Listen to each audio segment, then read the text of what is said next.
economists teach us that our goal in life should be to maximize. Mm-hmm. Now, you might ask, maximize what?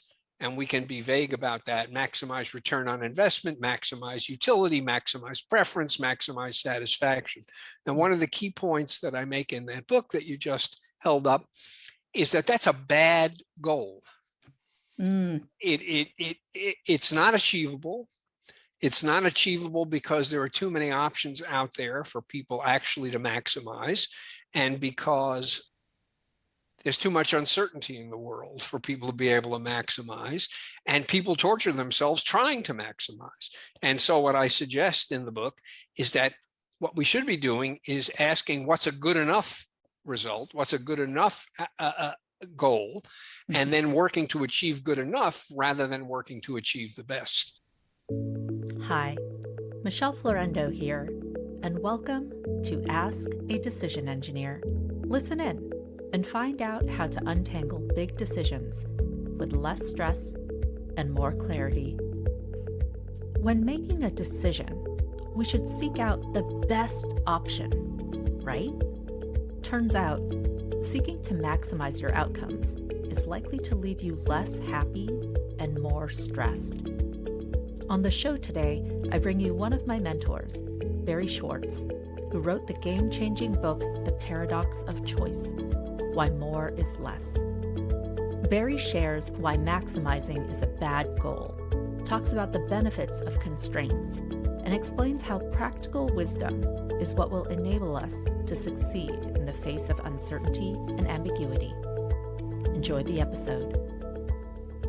Barry, welcome to Ask a Decision Engineer. It's a pleasure to be with you. I don't think of myself as a decision engineer, but maybe I am.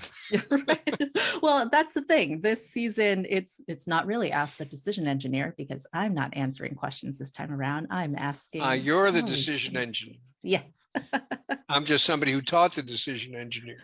Right, exactly. And that's one of the things that I wanted to do.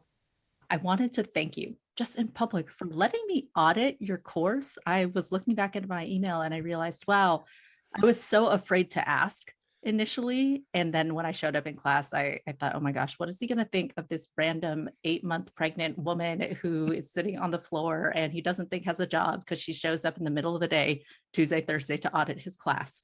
But thank you so much for it was a pleasure. And we got to know each other.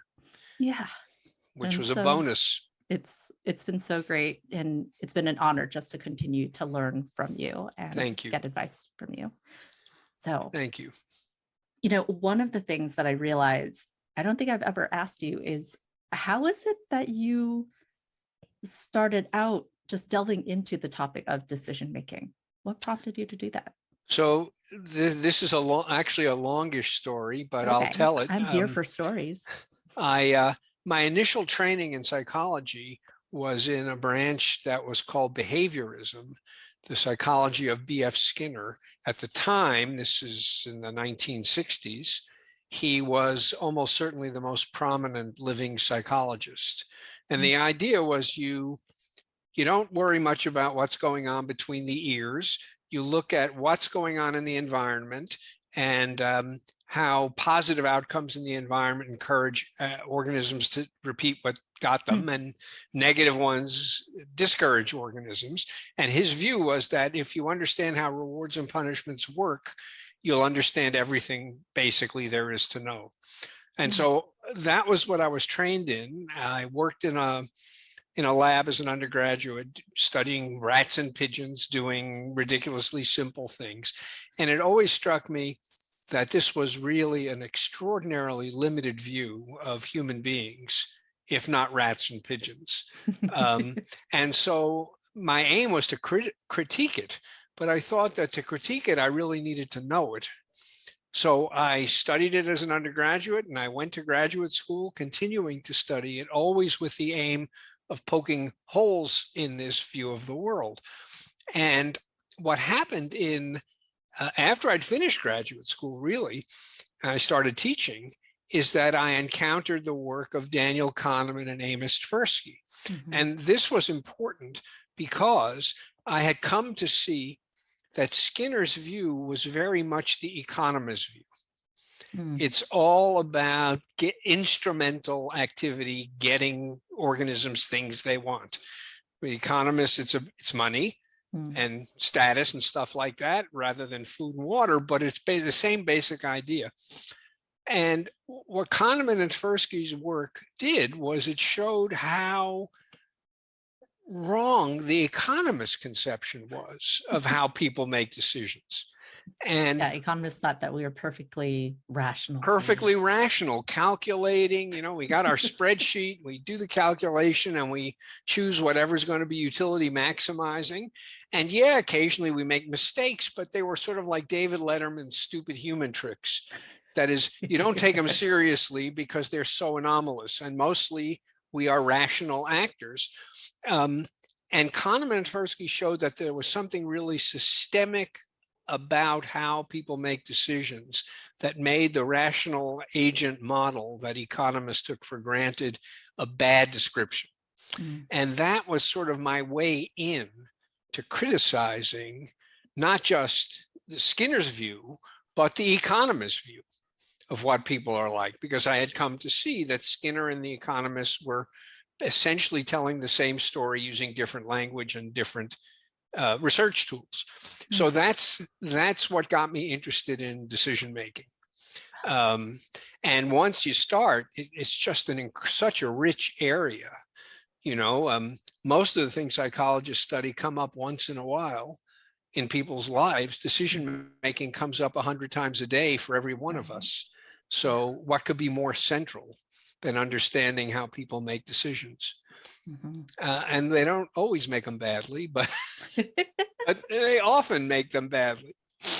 Well, wait, tell me more about, because this is a conversation sometimes I have with other people too. When you're talking about bad decisions, like what does how that do you mean? define? Yeah, that's a fair question. And it turns out this too is a complicated question because, it could mean that given their own goals, they make decisions that will not lead most effectively to achieving those goals.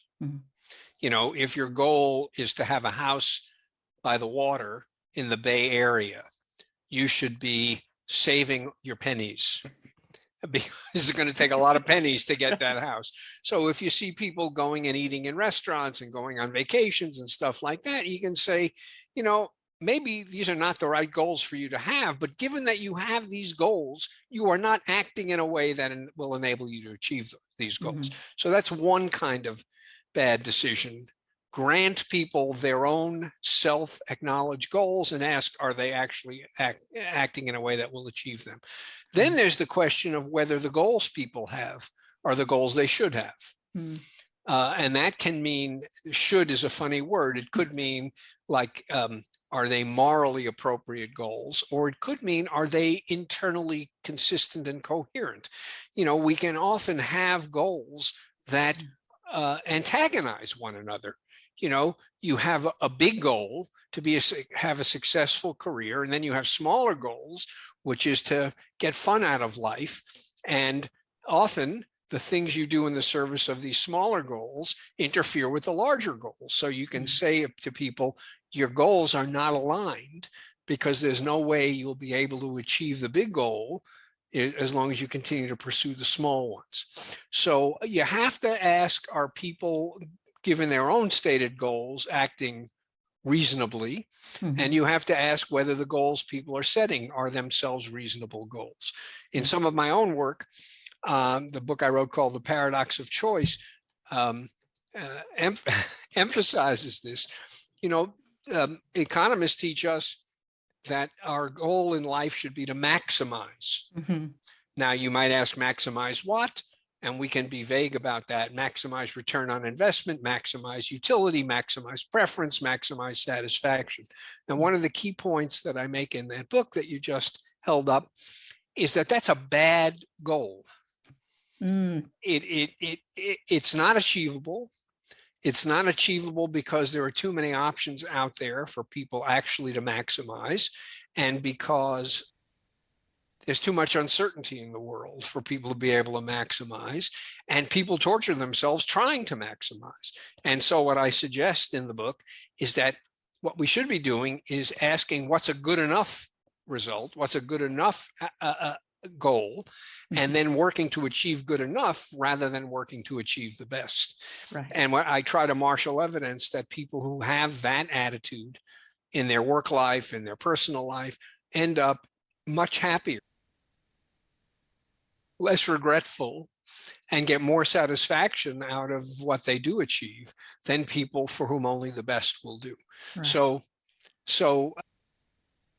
So maximizing is a bad goal, which is really interesting because that was probably one of the things that really resonated with me from this book.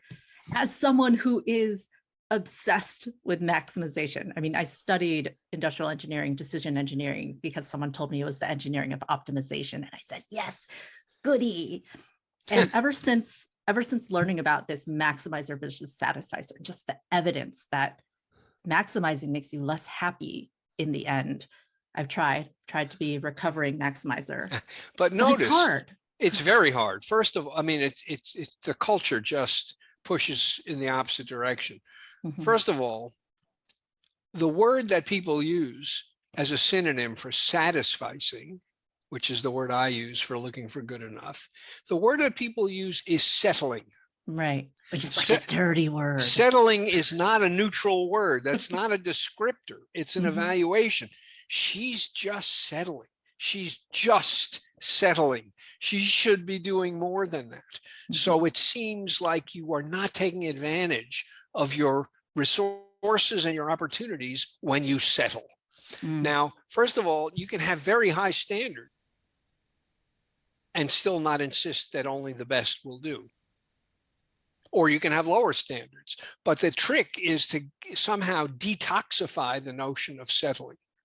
And second of all, there's a big difference between optimizing, in my mind, between optimizing as it's used by engineers and maximizing. And the difference is this. Optimizing is doing the best you can within constraints. So the question is, what's the best you can do given the constraints of the situation? And often the constraints of the situation pose such limits on what's possible that looking for the best is not a nightmare because there aren't that many options. But, you know, what are the constraints when you're looking for a new pair of jeans? The constraints used to be, what are the stores that sell jeans and how much time do I have to devote to buying jeans? But now you can look at thousands of pairs of jeans without ever leaving the comfort of your living room couch. So there are no longer any constraints. You know, price might be a constraint, but aside from that, there are no constraints. And increasingly, the choices that we make as individuals feel like there aren't constraints. And this poses a problem for people that they simply can't solve.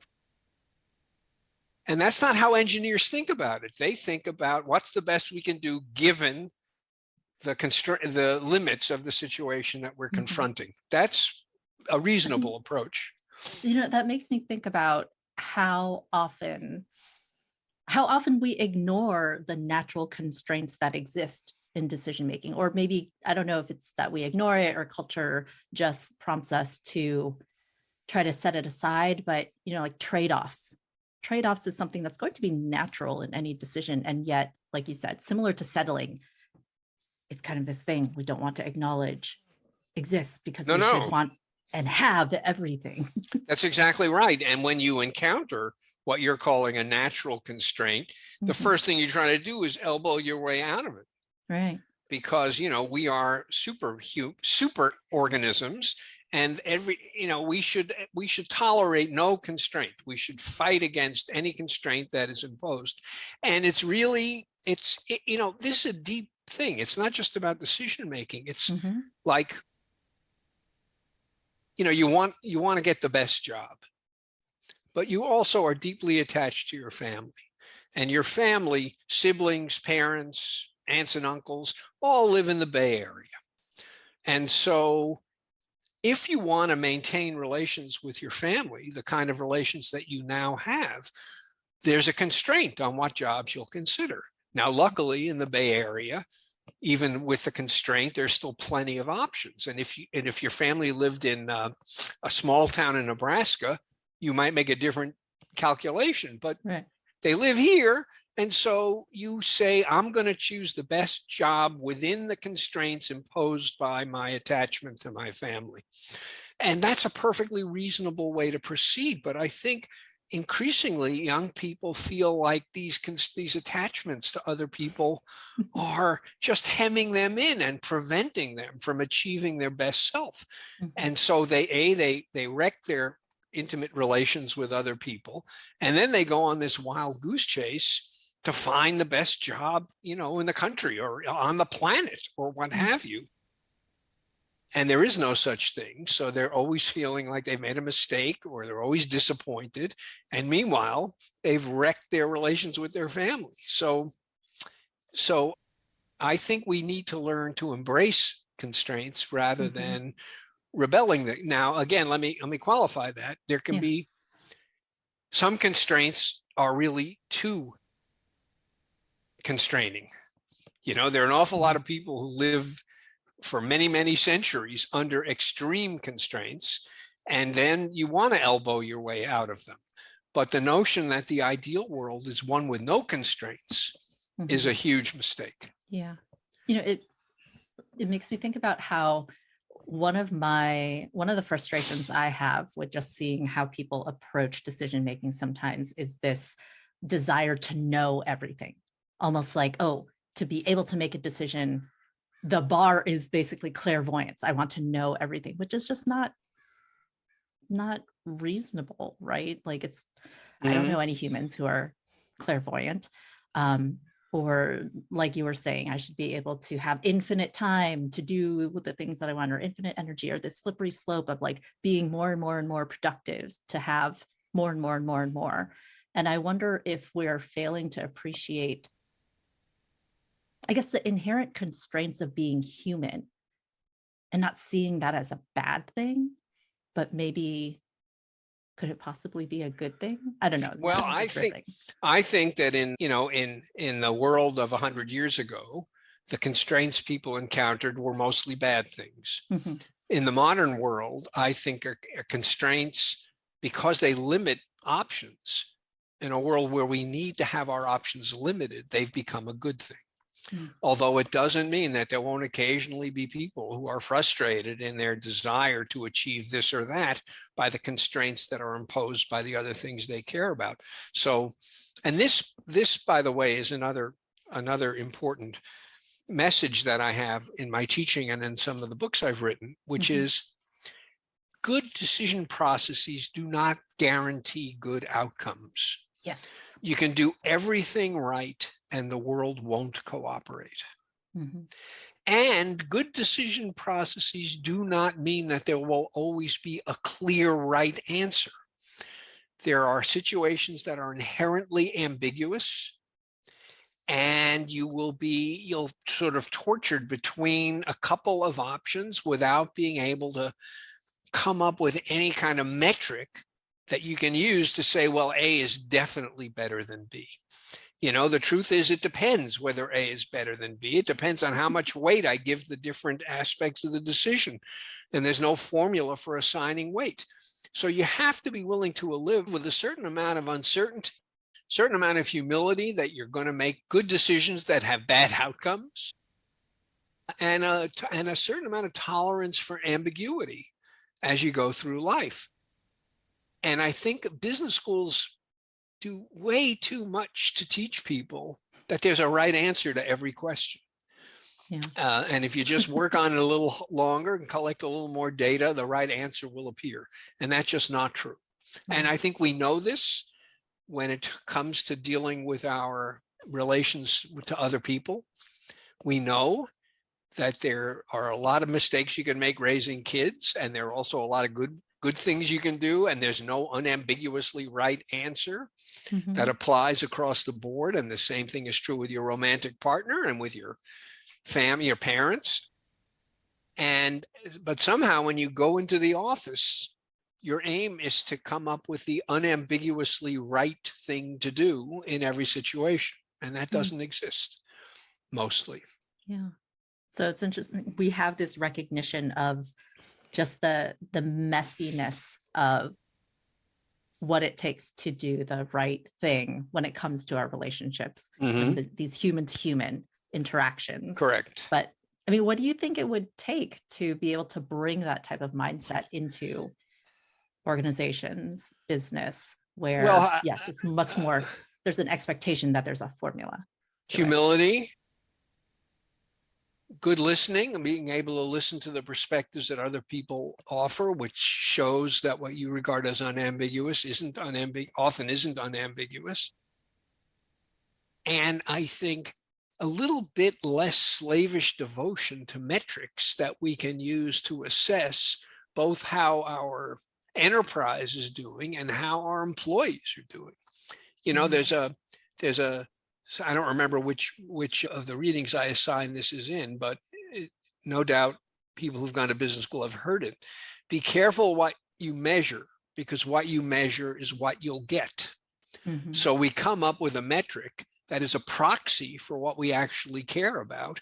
And before you know it, people learn how to do well on the metric without worrying much about whether doing well on the metric means you're doing well in the thing that really matters. So once you set up explicit, easy to scale measures of performance, you can expect people to pursue those measures and think that they have therefore unambiguously succeeded. And the price you pay for not doing that is if you make a decision to promote this person and not that person, and the person who doesn't get promoted says, well, why? I mean, I'm as good as that other person. Why not? And then you can't point at something and say, well, the reason why not is that they sold 20,000 units and you only sold 18,000 units. So that's why you can't do that, because you're not using that simple criterion.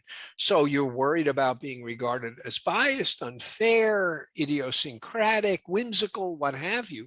So the temptation to come up with a metric, even if it's not a good one, is very strong. And the price you pay is not only that it's full of whatever the metric is, but also that it gives people the sense that there's a unambiguously right answer to every question.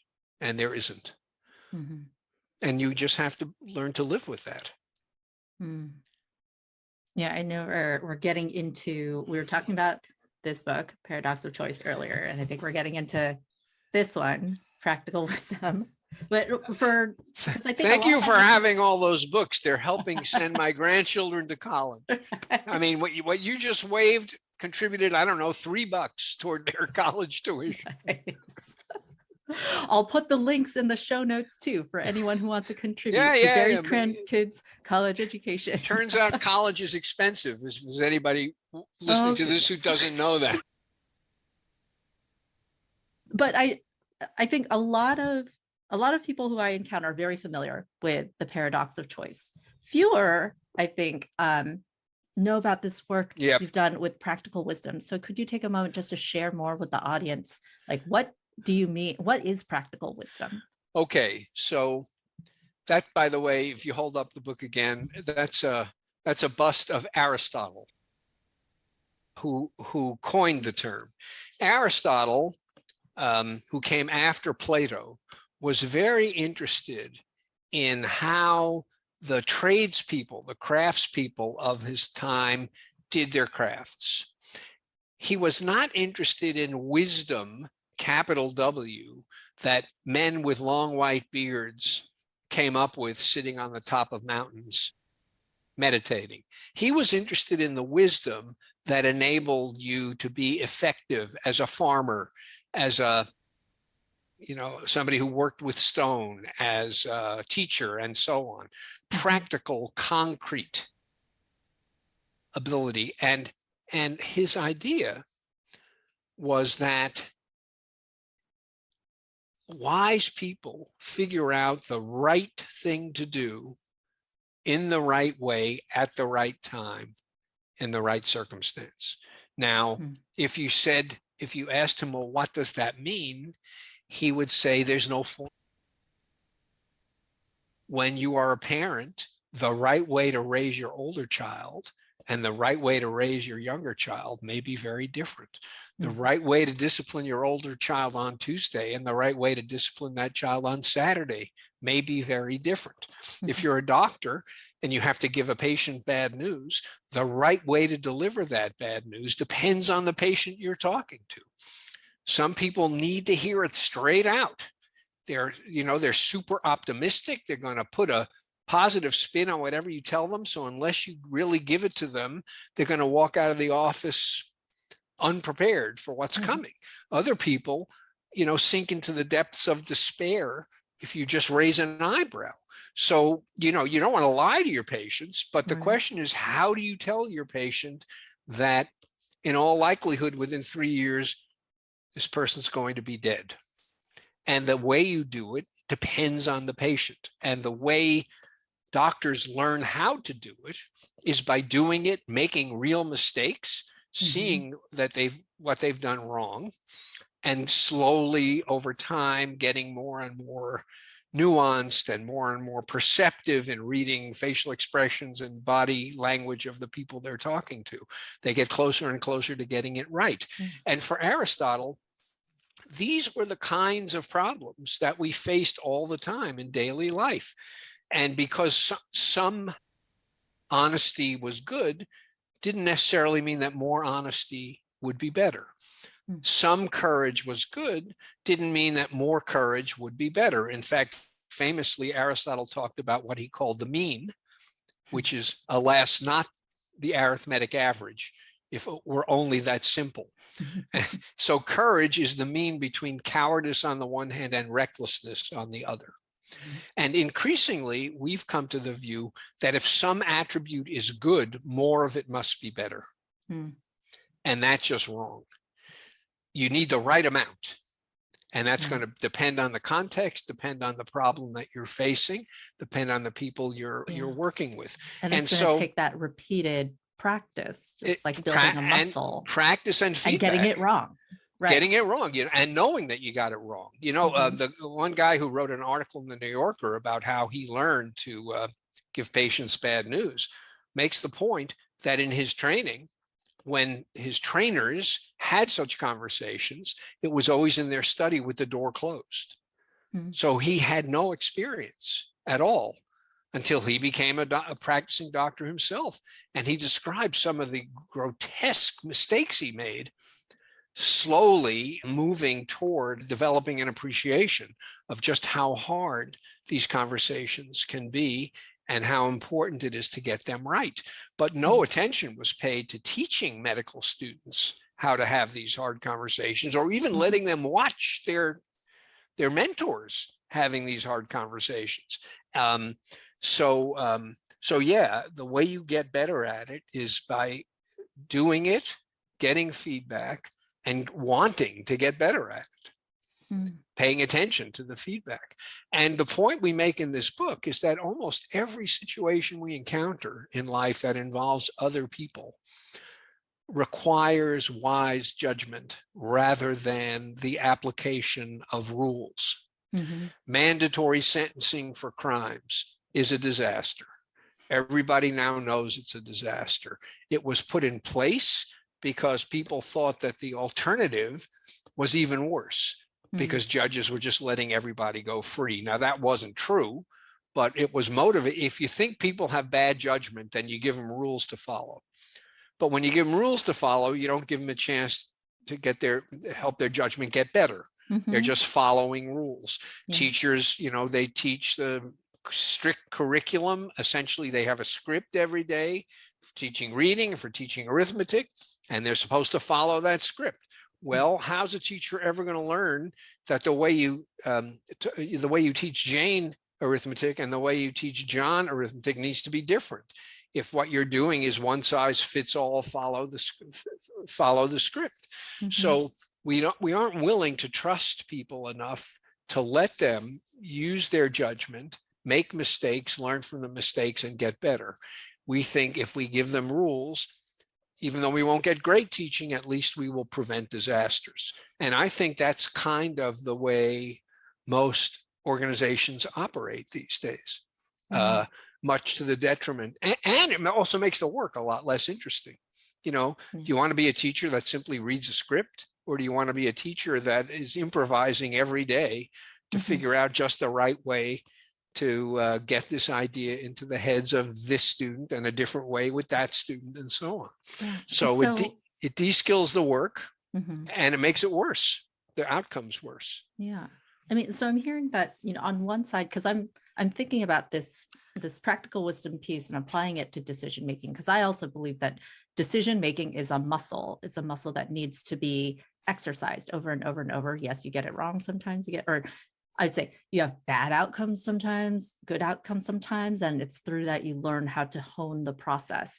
But some of what I see is that there are some people who are just so far on this end of the spectrum where they're so, again, maybe due to cultural and societal pressures, wanting to get it right, wanting to be able to calculate their way to the right answer, and so fearful of getting it wrong, that the idea of going to this other end and just, just try it out, just do it and do it over and over and possibly get it wrong feels so, it's almost paralyzing, because they feel like they have nothing to stand on. And so I'm curious, what do you think might be ways to scaffold people so that they're more comfortable in this learning process? Well, I think it's going to take some time for people to learn to live with uncertainty and ambiguity. And what's weird, of course, is that people live with uncertainty and ambiguity all the time. They just think that in some domains, you can eliminate that. So, yeah, it's going to make you uncomfortable. When my wife and I had kids when we were pretty young, especially by today's standards, and, we were very highly educated. None of our parents went to college. And so our attitude was, what can they possibly have to teach us? We're the educated ones. And besides, what is there to know? People have been having kids for hundreds of thousands of years. What is there to know? And then whatever there is to know, we'll figure it out. The arrogance of this, I can only own up to this, because knock on wood, our kids are now very, very grown up and they're in good shape. But the arrogance that we had, and a complete uninterest in what our parents had to tell us, was staggering. And I think it was because we had this notion there's a right answer and smart people will figure it out, and then you just do it, and you can mold kids the way you mold clay. And of course, all of that is wrong. There isn't a right answer. You can't mold kids. In fact, in one of I wish I could mold my 3-year-old. No, well, we all wish it, but there's one of the books we write about in that book, Practical Wisdom, concerning raising children. One mom says incredibly wisely, "My children raised me up." And what she means is that she learned how to be a parent from her children. Now, she had to be open enough to see that maybe they had as much to teach her as she had to teach them, and that she could be getting things wrong. And so, absent the feedback she was getting from her kids and her willingness to adapt based on that feedback, she'd taken her hammer and pretended that every problem she had with a kid was a nail, and who knows how it would have turned out. But I don't know that she went into child raising with that attitude, but her kids taught her early enough that whatever she thought she knew wasn't enough. And she was going to have to be open to being educated by them. And, you read books, parenting books, and it's astonishing that these people, I guess this is the way you sell books, they make it seem as if there's a right answer to every question. This is what you should do. And, the parenting fashions come and go every generation or so. So you read these books side by side, in 20-year intervals, and they're making opposite recommendations. And what they all have in common is that none of them are based on anything remotely like evidence. This doctor thinks this is the way to do it. This doctor thinks this is the way to do it. And if you do it the way the first doctor said, it'll work. for some kids. And if you do it the way the second doctor said, it'll work for some kids. But they give you the impression that no, it's a formula, it's a recipe. And here's another way of putting it. Most of the situations we face benefit from having chefs. And when you read rule books, you don't become a chef, you become a cook. Cooks follow recipes. Sometimes that's enough. But most times it's not enough. And you need flexibility, improvisational skill, willingness to take chances, willingness to learn from experience that chefs all have. So for chefs, the stuff that's in the recipe is almost unnecessary, because at this point, there's such a feel for how you do this and how you do that, that the chef can wing it. But the idea that if you follow recipes, you'll ever become a chef, that's the mistake. If you follow recipes, you start a cook and you end a cook. You may be a better cook because you're better at measuring a teaspoon of salt, but you're still a cook. And you have to teach yourself how to be a chef. And that's true with child rearing. It's true with teaching. It's true with running an organization. It's true with the law, family law. How do you counsel people who are breaking up marriages about how punitive to be to the spouse? That depends on how many kids there are, what age the kids are, what kind of relationship exists between the separating people at the get-go, what will be the consequences of really coming at them with both barrels and all that stuff. There's no right answer to that. And family lawyers learn the way doctors do that every case is different, and they try to read the room and read the people and come up with recommendations that make sense for this family. So I just think it's so obviously true in the way we interact with other people that it shouldn't be a surprise that it's also true when we're interacting with other people in the office and trying to make a living. So I think it's counter-normative. I don't think this is what they teach you in business school much.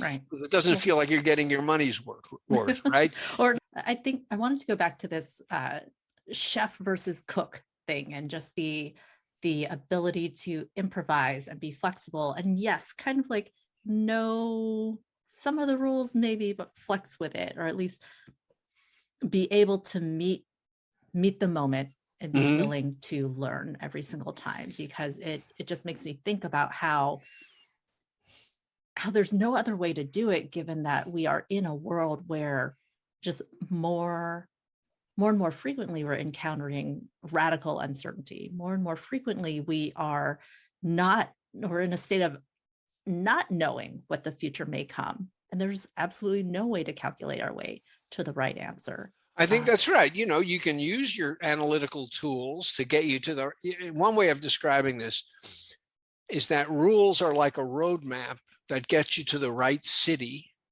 but not the right street. So you're trying to get to Haas School of Business, and you got a map that gets you to Berkeley. You'll never get to the Haas School of Business if you can't get to Berkeley. But getting to Berkeley doesn't get you to the Haas School of Business. So rules, a kind of analytical framework, is like a roadmap that gets you to the right city. But it doesn't solve the problem. Right. It puts you in, help and get you closer. It gets you closer, puts you in the ballpark. It rules out certain things like don't head inland. Don't head toward Arizona if you want to get to high school. So there are things it rules out. Yeah. And if you didn't get to Berkeley, you'd never find Haas. So a framework of rules may be what enables us to make the wise judgments that particular situations require. But the mistake is to think that rules solve the problem. Everything. And I think this is a hard lesson to learn, because you need to defend your decisions, especially if you're working in a public company. You got a lot of people you have to answer to. You need to defend your decisions. It's a lot easier to point to the metric and the algorithm and say, oh, I was just following orders.